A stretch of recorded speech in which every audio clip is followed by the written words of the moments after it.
Görüp turganlarinizning şu mebelni 8 milyonluk mebel elden 50%'ini to'laysa, qolganini 6 oy bo'lib berasizlar. Halol nasiya, ustuna foizdan minmaydiz do'stlar. Arzon narxda, lekin sifatli bo'lgan mebellar kerak bo'ladigan bo'lsa, Rozmetov MDF eshiklari mebel do'koniga kelaverasizlar. Xudo xolasa, zakaz bo'yicha ham tayyorlarim bor ekan. Adresini tushuntiramiz. Do'rimizda Vinzavod. Do'rimizda Vinzavod, yana kelsangizda Taxta bozor, unda yana Abad Stikloni yan boshida joylashgan bizani mebel do'konimiz. Kelasizlar, o'zingizga yoqqan mahsulotlarni sotib olaverasizlar. Sizlar bilan birgalikda azdanib chiqamiz get. Hozirgi vaqtda kvartiralar ham kichayib qoldi, 60-70 kvadrat.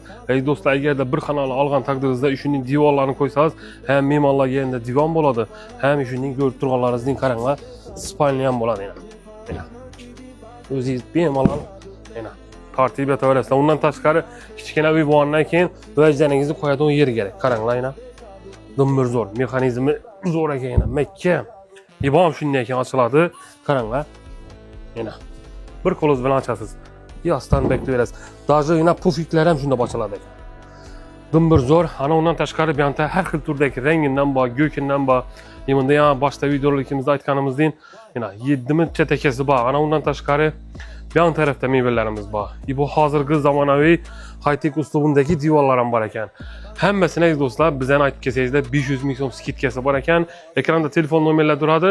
Videorolikimizni boshida aytib o'tdik. Xudo xolasa Vinzavodning to'g'risindagi mebel do'konimizda hammangizni kutib qolamiz, kelaverasizlar.